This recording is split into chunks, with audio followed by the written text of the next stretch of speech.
नमस्कार, जय हिंद। आप देख रहे हैं लाइव टाइम्स। मैं हूं आपके साथ वैष्णो सोनिया। ये बुलेटिन की शुरुआत करते हैं बड़ी महत्वपूर्ण जानकारी से जो कि सामने आ रही है नेता विपक्ष राहुल गांधी को लेकर। दरअसल राहुल गांधी ने पेपर लीक बिल पर 50 मिनट स्पीच दी। उन्होंने इडियट और अंधभक्त जैसे शब्द बोले और फिर कहा कि गृहमंत्री ने दिल्ली में छात्रों पर फायरिंग के आदेश दिए, जिसको लेकर सत्ता पक्ष काफी आक्रोशित हो गया, हंगामा मचाने लगा। संसदीय कार्य मंत्री किरण रिजिजू ने इस स्थिति को देखते हुए 7 बार खड़े होकर राहुल गांधी को टोका भी और संसदीय रूल्स का हवाला भी दिया। अध्यक्ष महोदय, इस 10 घंटे चलने वाली इस चर्चा के उपरांत मुझे उत्तर देने के लिए अवसर देने के लिए धन्यवाद। सबसे पहले तो बड़ा निराशाजनक है ये दृश्य विपक्ष को देख करके कि जब इतने महत्वपूर्ण बिल पर चर्चा हो रही है, जब इतनी संवेदनशीलता के साथ और प्रधानमंत्री मोदी जी की प्रतिबद्धता के साथ ये विधेयक लाया गया है, तो बजाय इसके कि संजीदगी से इस पर बहस की जाए, सुझाव दिए जाए, इस पर राजनीति करने का प्रयास किया जा रहा है। और मुझे हैरत है नेता प्रतिपक्ष एलओपी जी के व्यवहार पर। उन्होंने जिन अपशब्दों का इस्तेमाल किया वो अनपार्लियामेंट्री तो है ही है, बल्कि इतना अनपार्लियामेंट्री एक्सप्रेशन है वो, मैं अपने बुक से नहीं बोलूंगा कि यदि कोई व्यक्ति या माननीय सदस्य अपने आप को भी इडियट समझे तो वो नहीं कह सकता, सदन के बाहर जाकर के कह सकता, उसमें नहीं कह सकता। मुझे हैरत है कि नेता प्रतिपक्ष जिनका एक रुतबा रहता है, उनको ये बेसिक पार्लियामेंट्री नॉर्म्स की जानकारी नहीं। और इसलिए जब वो कहते हैं कि मैं किसी व्यक्ति विशेष के बारे में ये शब्द इस्तेमाल नहीं कर रहा, तो कई बार ये शंका होती है कि क्या वो छात्रों के लिए कर रहे हैं। और अगर ये बच्चे जो हमारा भविष्य भी है, हिंदुस्तान का मुस्तकबिल भी और विकसित भारत के उज्जवल नागरिक भी, यानी उनको अगर इडियट कहा जाए तो इससे और ज्यादा दुर्भाग्यपूर्ण कुछ नहीं।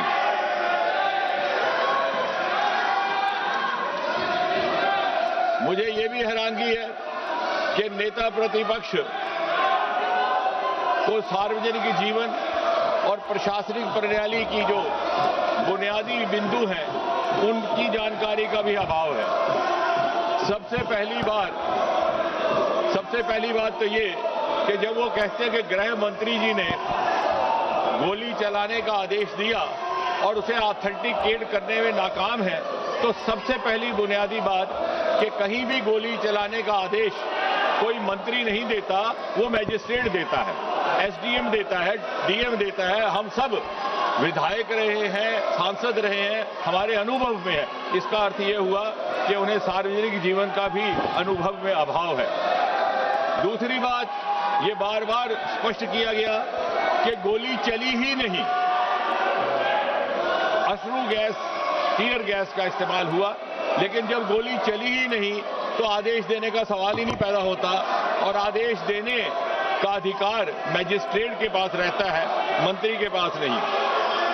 फिर इन्होंने ये कहा कि गृह मंत्री जी के साथ 30 गाड़ियों का 30 व्हीकल्स कैवलकेड, शायद इनको गिनती करने में भी दिक्कत है।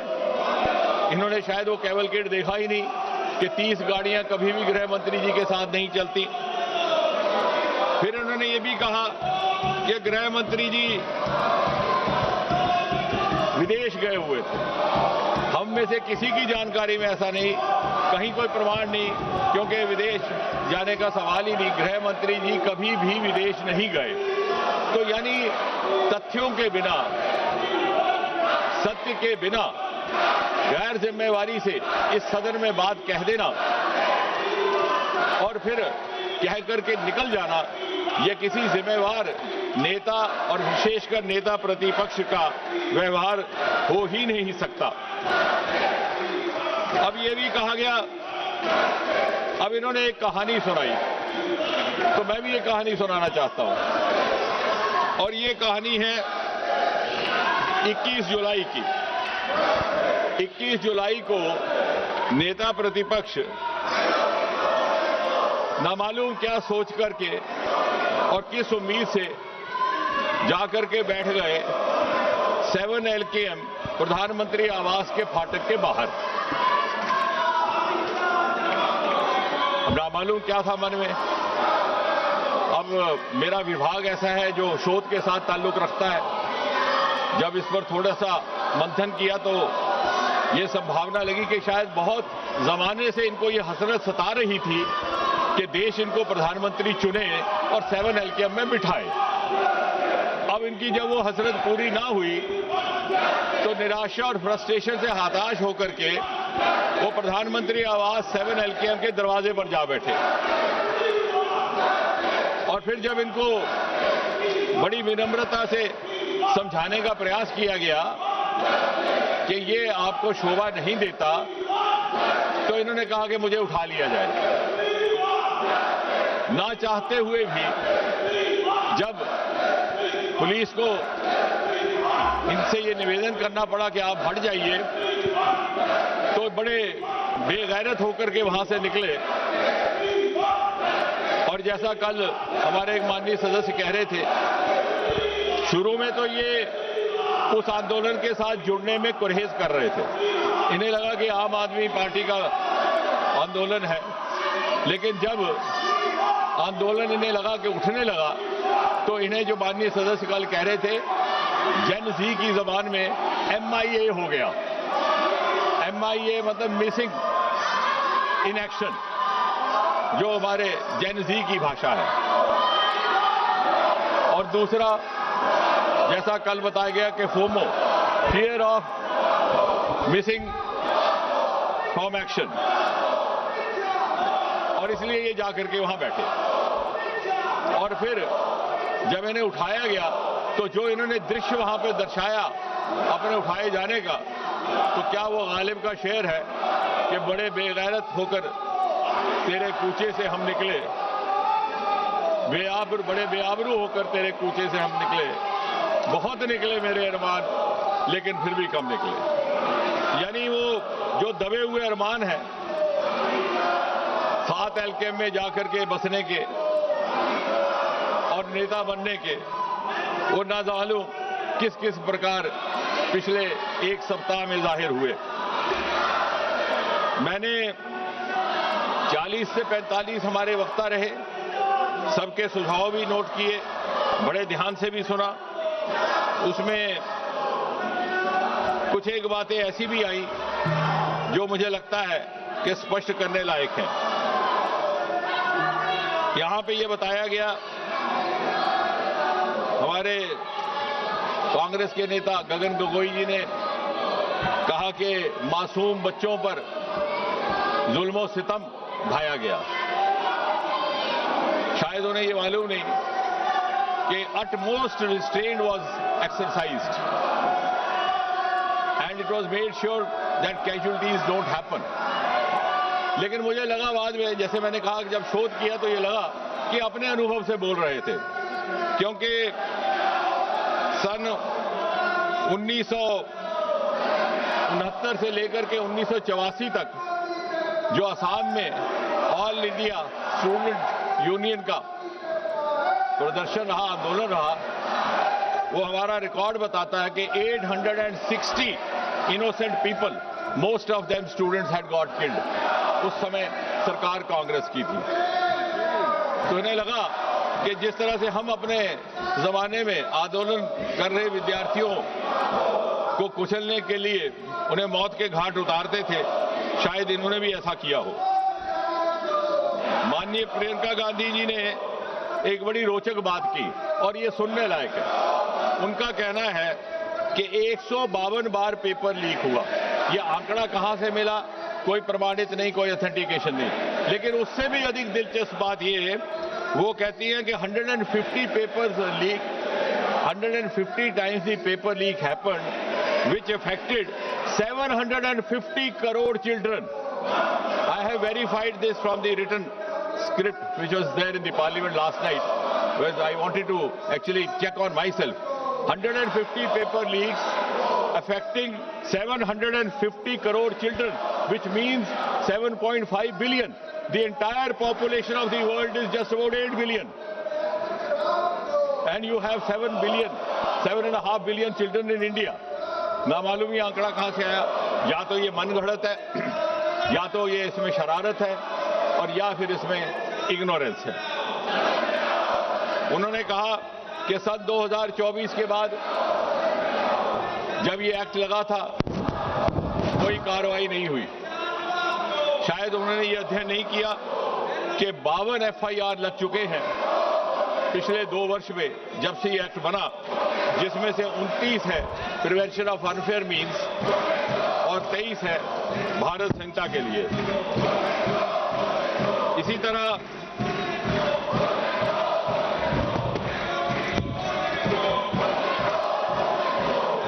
वेणुगोपाल जी ने कहा कि हमने स्कूल बंद कर दिए।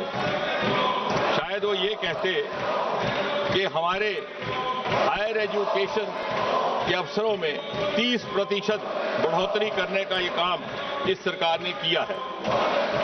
We have increased the number of universities from 760 to 1,293. I am not saying anything without evidence.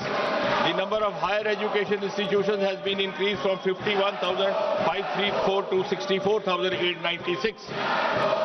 इसी सरकार ने ट्राइबल्स के लिए एकलव्य विद्यालय भी बनाए, और इसी सरकार ने national education policy 2020 lie, which is a game changer and which should have happened actually. वो एक आपका अधूरा काम और आपका पाप था।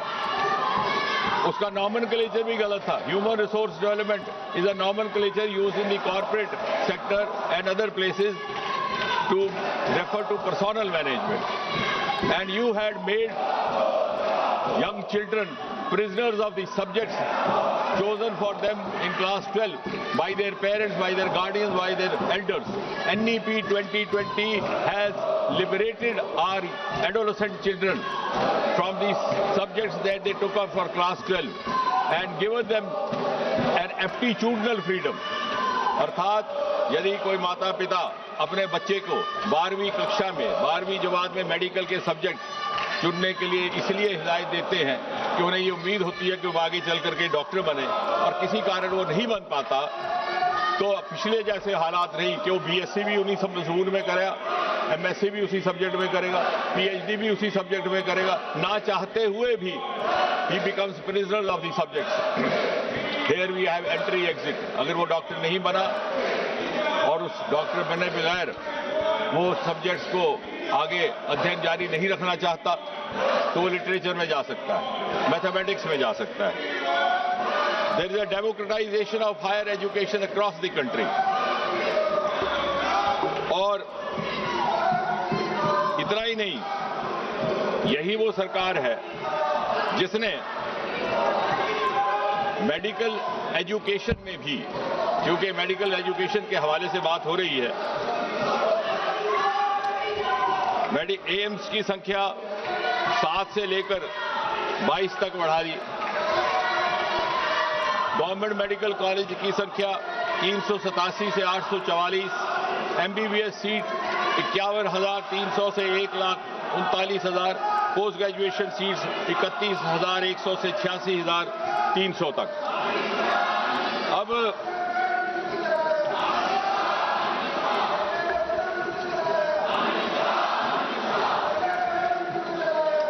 मुझे तो चाहते तो हम ये थे कि इस बिल पर गंभीर चर्चा होती, क्योंकि जिस तरह से प्रधानमंत्री जी ने बड़ी संवेदनशीलता के साथ कार्रवाई की है, अभी हाल ही में जो पेपर लीकेज हुआ उसकी जानकारी 7 और 8 जुलाई की रात को आई। 12 तारीख को CBI को सौंप दिया गया। तुरंत 13 व्यक्ति हिरासत में ले लिए गए। साथ ही साथ लगभग 92 लोकेशंस पर रेड किया गया, और 12 तारीख को ही CBI दिया। और मुझे कहते हुए तसल्ली है कि कि कल चार्जशीट फाइल हुआ और आज से वो ट्रायल भी शुरू हो गया इस नए कानून के तहत, जिसके अनुसार पूरा का पूरा फैसला 5 महीने में मुकम्मल हो जाएगा। पहले 2 महीने में इन्वेस्टिगेशन, इंटेरोगेशन और अगले 3 महीने में एंड इसलिए जब आप इसके अतिरिक्त अगर आप युवाओं की बात करते हैं तो इसके अतिरिक्त सरकारी नौकरी की मानसिकता से बाहर निकालने का काम और अन्य विकल्प भी इसी सरकार ने पैदा किए। जब आपने सरकार छोड़ी तो इस देश में स्टार्टअप की संख्या केवल 350 थी, आज बढ़कर के 2,30,000 से ऊपर हो गई। हम तीसरे दर्जे पर आन खड़े हो गए और इसलिए बहुत समय ना लेता हुआ मैं सीधा इस बजट के विषय में थोड़ी एक बात करके अपनी बात को समाप्त करूंगा, क्योंकि आप इस समय आपका भी उस तरह का नहीं है।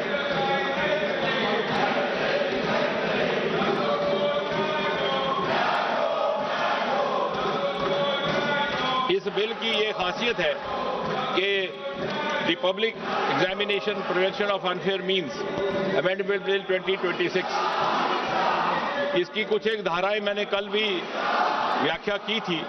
कुछ और तफसील में अगर आज जाने का मौका है तो मैं कुछ ही क्षण लेकर के इस बात को कंक्लूड करता हूं।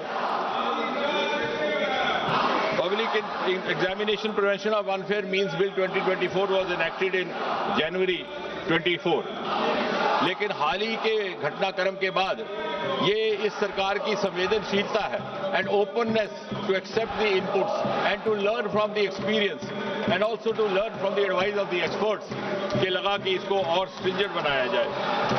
इस एक्ट के तहत जो अनअमेंडेड था उसमें भी the offence is cognizable, non bailable, non compoundable with stringent. सदस्य विरोध में ना के मेरे विचार में निर्णय नावालों के पक्षमा नावालों के स्वीकृत हुआ। प्रश्न ये कि विधेयक पर विचार किया जाए। जो सदस्य के पक्ष में हाँ गए, जो सदस्य विरोध में ना गए, मेरे विचार में निर्णय हाँ वालों के पक्षमा विधेयक पर विचार करने हेतु प्रस्ताव स्वीकृत किया गया। अब सभा विधेयक पर खंडवार विचार करेगी। निम्नलिखित मान्य सदस्यों के इस विधेयक पर विभिन्न खंडों में आए संशोधन हैं। श्री एन.के. प्रेमचंदन, विशाल पाटिल, प्रोफेसर शौकत राय, डीन कोरियास, नीरज मौर्य, आनंद भदौरिया, श्याम कुमार बर्वे, के राधाकृष्णन, ए.बी. बिडन, लालजी वर्मा, राजेश रंजन, बेनी मेनन, शफी परमबिल, अजय कुमार सिन्हा, मनोज कुमार, शशिकांत सेंथिल, डी.एम. कतिर आनंद। मेरा अनुरोध है, अगर आप सब अपने अपने संशोधन प्रस्तुत करना चाहते हैं तो अपने अपने स्थान पर चले जाएं, तो मैं सभी खंडों के सभा के निर्णय के लिए एक साथ लेता हूं। जा रहे हैं आप? नो। प्रश्न है कि खंड 2 से 5 विधेयकांग बने। जो सदस्य के पक्ष में हाँ गए, जो सदस्य विरोध में ना गए, मेरे विचार में निर्णय हाँ वालों के पक्ष हुआ। खंड 2 से 5 विधेयकांग बना। प्रश्न ये कि खंड 1 अधिनियम सूत्र और विधेयक का पूरा नाम विधेयकांग बने। जो सदस्य के पक्ष में हाँ गए, जो सदस्य विरोध में ना गए, मेरे विचार में निर्णय हाँ वालों के पक्ष हुआ। खंड 1 अधिनियम सूत्र और विधेयक का पूरा नाम विधेयकांग बने। मंत्री जी अब प्रस्ताव करें कि विधेयक को पारित किया जाए। मैं प्रस्ताव करता हूं कि विधेयक को पारित किया जाए। प्रश्न ये कि विधेयक को पारित किया जाए। जो सदस्य इसके पक्ष में हाँ गए, जो सदस्य विरोध में ना गए, मेरे विचार में निर्णय हाँ वालों के पक्ष में प्रस्ताव स्वीकृत हुआ और विधेयक पारित हुआ।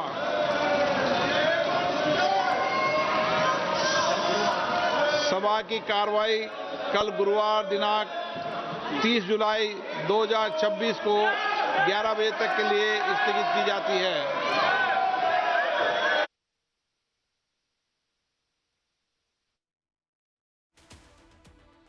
तो जैसा कि आपने देखा, सदन का दिन आज भी किस तरीके से जबरदस्त हंगामे के साथ बीता और फिलहाल आपको बता दें कि कार्यवाही स्थगित कर दी गई है क्योंकि विपक्ष का जबरदस्त हंगामा यहां पर देखने और सुनने को मिला।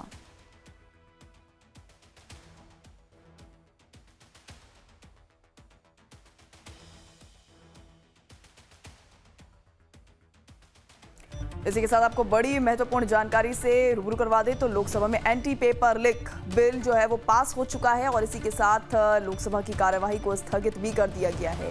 यानी जिस पेपर लीक बिल को लेकर लगातार चर्चाएं तेज थी, अब ऐसे में एंटी पेपर लीक बिल जो है लोकसभा से पास हो चुका है।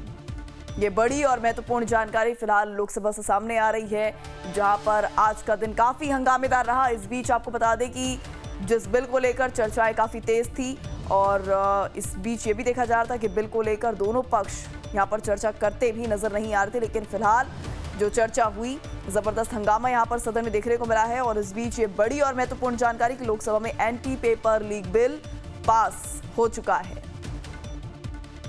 तो ये बड़ी और महत्वपूर्ण जानकारी फिलहाल अभी लोकसभा से सामने आ रही है, जहां पर आपको बता दें anti paper leak bill pass हो गया है। देखने वाली बात होगी कि आगे का क्या कुछ प्रोसीजर रहने वाला है, लेकिन इसी के साथ आपको बता दें एंटी पेपर लीक बिल जिसको लेकर सरकार तमाम लोगों को, छात्र छात्राओं को ये आश्वस्त करती नजर आई है कि इस बिल में कई कड़े कानून, कई कड़े प्रावधान हैं जिसके चलते पेपर लीक की जो घटनाएं हाल के दिनों में सामने आई है, हाल के सालों में सामने आई है, उन पर रोक लगेगी, अंकुश लगेगा। तो वहीं विपक्ष जो है जबरदस्त पलटवार करता भी नजर आया कि जब इतने सालों से पेपर लीक नहीं रुक पाया तो अब आगे मोदी सरकार इसको रोकने में किस तरीके से सक्षम होगी। यहाँ तक कि आपको बता दें कि राहुल गांधी ने राम मंदिर का, प्रियंका गांधी और राहुल गांधी दोनों ने ही यहाँ पर राम मंदिर का मुद्दा भी उठाया। चंदा चोरी प्रकरण का भी हवाला देते हुए कहा कि जब बीजेपी राम मंदिर में चंदा चोरी रुकवाने में विफल हो गई तो पेपर लीक जैसी घटनाओं पर किस तरीके से बीजेपी अंकुश लगा पाएगी, किस तरीके से रोक पाएगी, ये महज एक जुमला है। तो ऐसे में आपको बता दें जिस तरीके के शब्दों का प्रयोग राहुल गांधी की ओर से किया गया, इडियट जैसे शब्दों का उपयोग वो यहाँ पर सदन में करते नजर आए, जिसके बाद ये भी देखा गया कि किस तरीके से सत्ता पक्ष उन पर हमलावर हो गया। इसी पर ज्यादा जानकारी के लिए हमारे साथ जुड़ रहे हैं हमारे संवाददाता कमलेश। लोकसभा की कार्यवाही स्थगित हो गई है लेकिन anti paper leak bill pass हो गया है, आगे का क्या कुछ प्रोसीजर रहने वाला है, क्या कुछ जानकारी? देखिए, जो public examination prevention of unfair means amendment bill था उसको लोकसभा ने पारित कर दिया और कल 9 घंटे की चर्चा हुई थी और आज 2 घंटे की चर्चा लोकसभा में हुई है। और आपने देखा कि चर्चा के दौरान राहुल गांधी के भाषण जब आए तो किस तरह से शोर शराबा हुआ, हंगामा हुआ, क्योंकि बिल अब लोकसभा से पारित हो गया है। तो इसके अलावा बिल पास होने के बाद अब ये राज्यसभा में कल इंट्रोड्यूस किया जाएगा और इंट्रोड्यूस करने के बाद हो सकता है कि कल ही राज्यसभा में डिबेट करा लिया, चूंकि उसका डिबेट कराने के बाद अगर कल तय हो जाएगा कितने घंटे की चर्चा राज्यसभा में होगी। लेकिन फिलहाल लोकसभा से पारित होने के बाद अब राज्यसभा से पारित होने, जब कल पारित हो जाएगा तो उस पर चीफ प्रेसिडेंट का मुहर लगने के बाद वो बिल जो है एक्ट के रूप में तब्दील हो जाएगा। लेकिन अभी ये क्योंकि लोकसभा से पारित हुआ और इस तरह से शोर शराबा और हंगामा आज लोकसभा में देखने को मिला तो बहुत उम्मीद की जा रही है, बहुत आशंका है कल राज्यसभा में अगर बीच से बिल टेबल किया जाएगा, बहस होगी तो कल राज्यसभा में इस तरह का शोर शराबा देखने को मिल सकता है। लेकिन अभी सरकार के लिए बड़ी सुखद खबर है और छात्रों के लिए भी कि एंटी बिल जो है, anti examination unfair means prevention bill जो है उसको दोनों लोकसभा ने पारित कर दिया है। छात्रों की बड़ी खुशी मिलती है कि अब कोई जो पेपर लीक करेगा या इस तरह के कामों में संलिप्त होगा तो उनके खिलाफ कड़ी कार्रवाई का प्रावधान है। 10 साल तक की जेल की सजा, 5 करोड़ का जुर्माना तक कई सजा दी गई है। इसके अलावा ये भी कहा गया कि जो परीक्षार्थी इस काम में लिप्त पाए जाएंगे तो उनके खिलाफ भी 3 से 5 साल की जुर्माना के प्रावधान है